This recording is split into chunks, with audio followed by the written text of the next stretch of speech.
Welcome to the pregame breakdown with your host, Phillip Dukes, aka Dukes D Scoop. Check me out on Twitter and Instagram at Dukes D Scoop. And as always, this is brought to you by the Pregame Network, the Pregame Show Network with Uncle Neely, my man, 100 grand. All right, so the season is over. The regular season is over because you still got a bowl game to go play. But the regular season is over. Colorado shuts up all the naysayers. They end up 9-3, and everything is copacetic in Boulder. But today, what I want to talk about is how can Colorado? I want to break down how does Colorado keep this momentum going? How do they parlay this success into the start of a dynasty? How do you keep yourself from being a one-hit wonder? And I think Colorado has all the tools.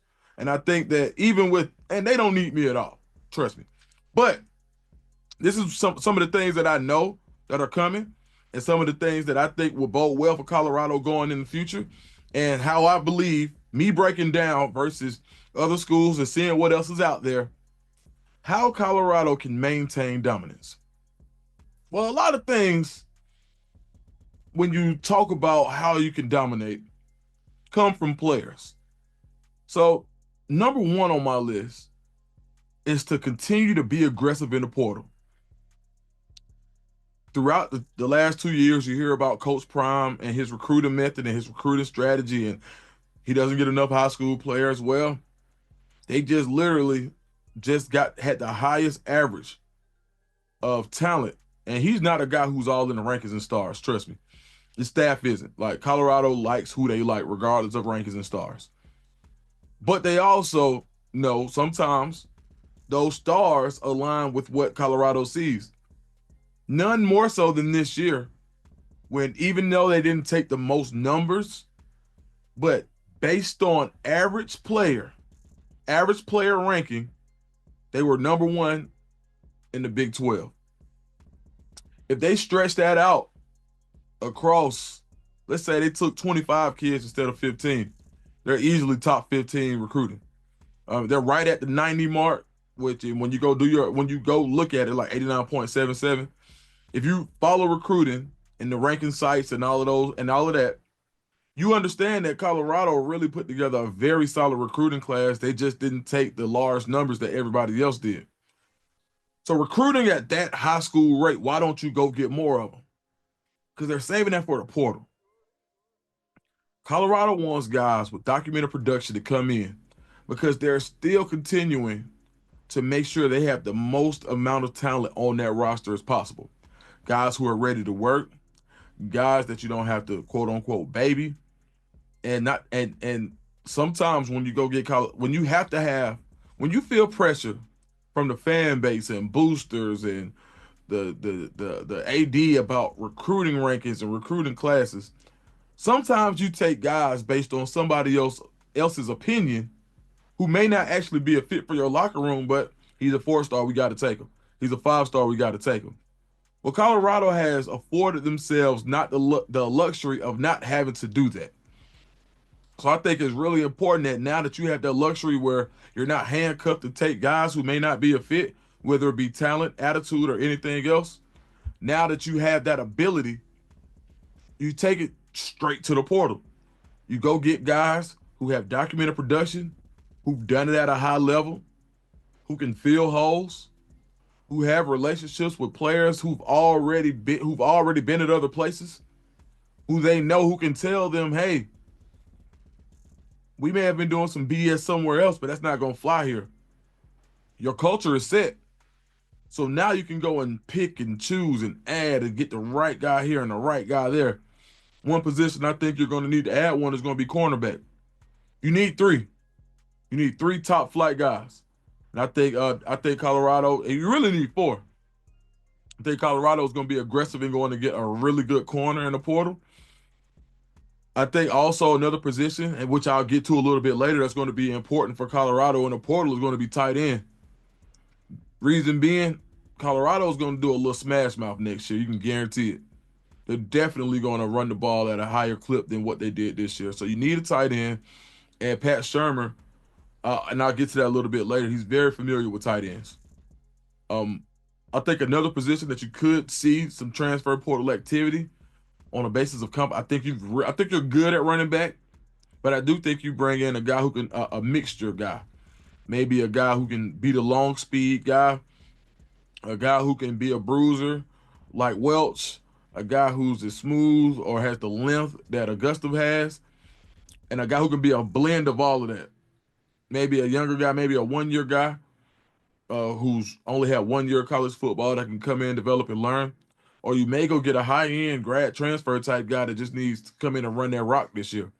And that may be even a fit too, because I think as Julian Lewis develops, you'll throw the ball more and more. But for this first year, it's going to be important to get that run game together, which I'll talk about uh, very soon. But those are some positions that I think that you could go after in the portal. Always need edge rushers. Always need defensive line. Offensive line, you only lose. I think you have your start. You only lose on one start, if I'm not mistaken.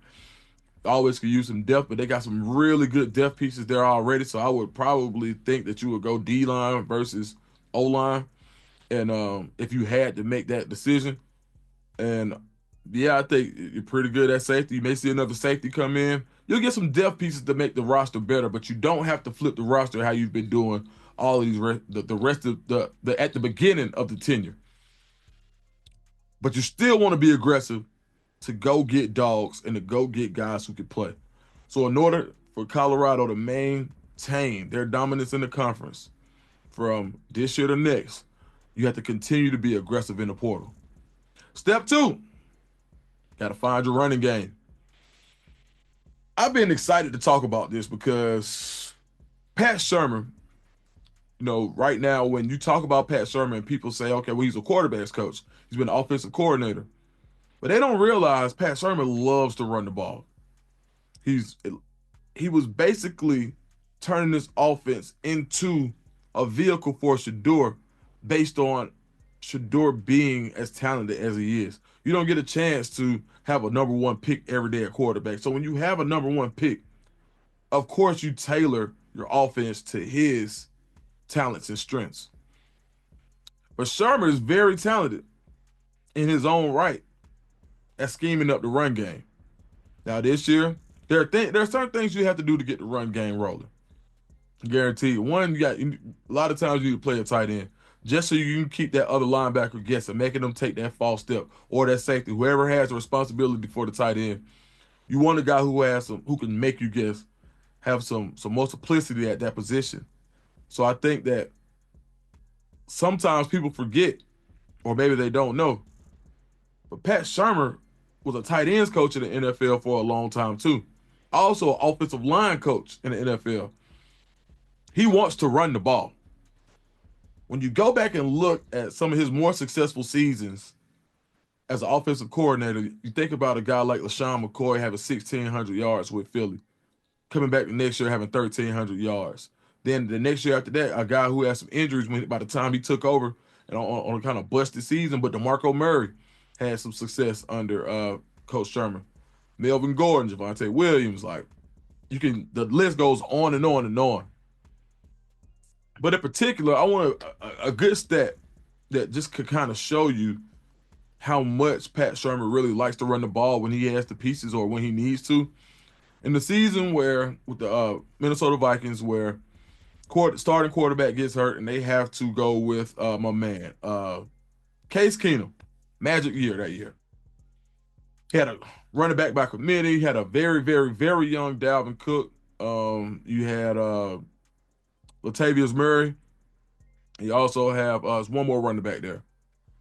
And from that season, they ran the ball on first down 61% of the time.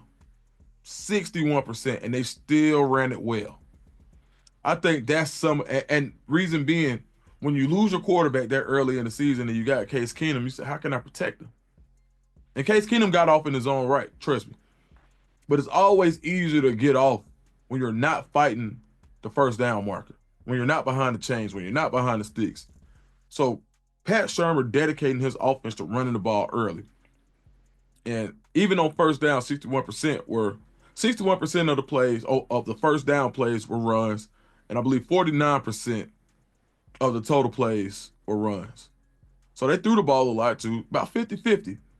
But man, think about an offense where you can't pin your ears back because you've got that type of duality where I can truly run or throw the ball, and a lot of those sets start to look the same. So you think about bringing in a tight end. You think about going to now another good stat on him was inside zone is that was his jam. Loves to run inside zone. He ran it this year. He loves to run that inside zone. But versus a league average of about 14%, he ran outside stretch zone 22% that year. So he's going to stretch you out wide after he pounds it up the middle. So when you think about the majority of your runs, 60% of your runs overall being zone stretch plays, one thing it does, it allows athletic linemen to get into space. So for run maulers, for guys who have the footwork, when you think about a guy like Jordan Seaton being able to get outside and get a matchup against a linebacker, as this offensive line continues to develop, you think about a guy like Cash Cleveland get to the second level. Those are the things that are going to allow this run game to be successful. And I think as they find the run game and find that identity, like I seen them running in practice, they can run the ball. But there are things you have to do in order to run the ball, which is continue to run it continuously on first down. You also got to put the best guys in, and I think they found their mix at the end of that year. So yeah, for sure, I absolutely think that you got to find your run game, but you got the right man. I think when you go back and you look at Pat Shurmur and what he's been able to do over the course of his career when it comes to running the ball, I think you'll be impressed. And quite frankly, some of you probably would be surprised based off what you saw this year. Before I go any further, I just want to make sure We Care Printing hooked me up with this dope Crayola sweatshirt.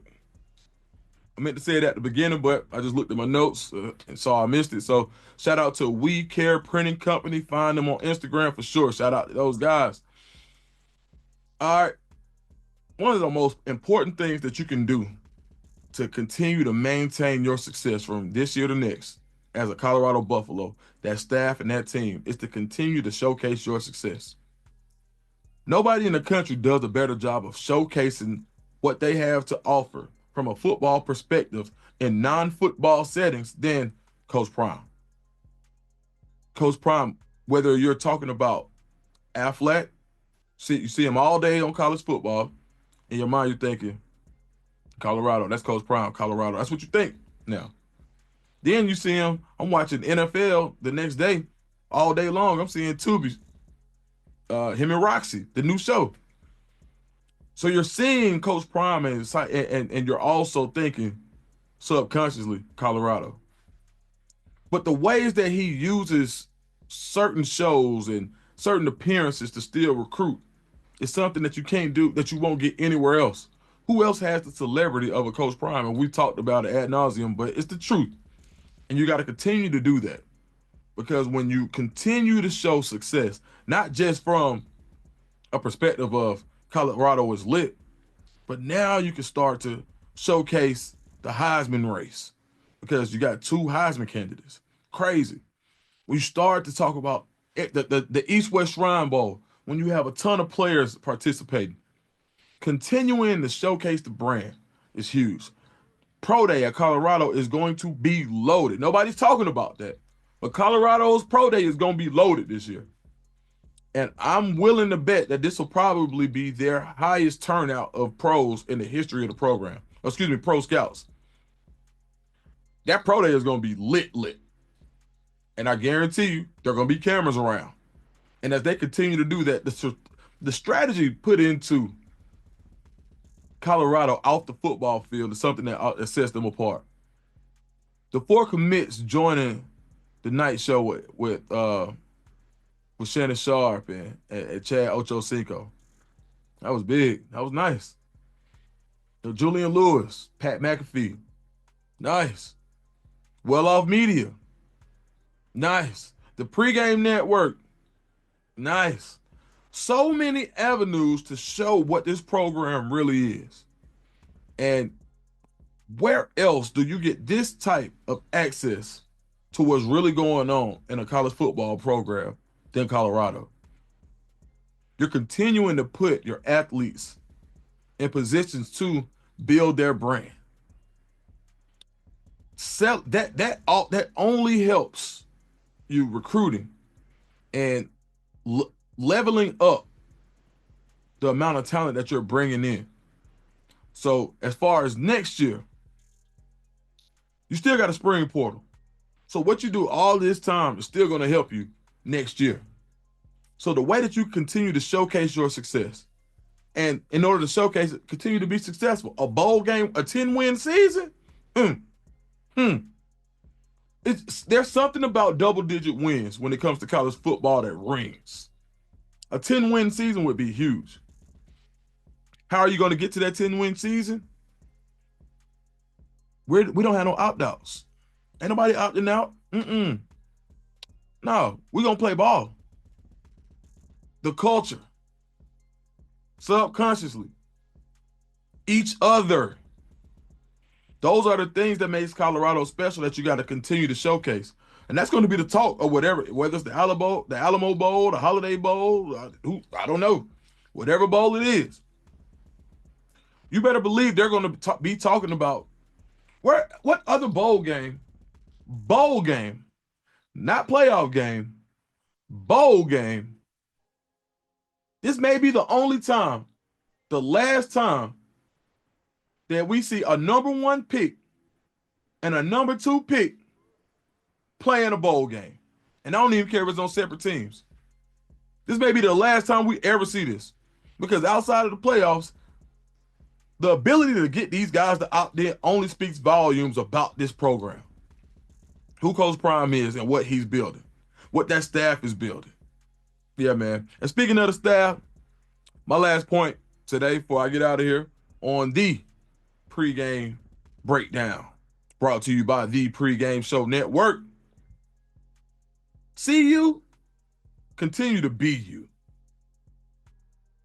Don't change a thing. Small upgrades, if anything.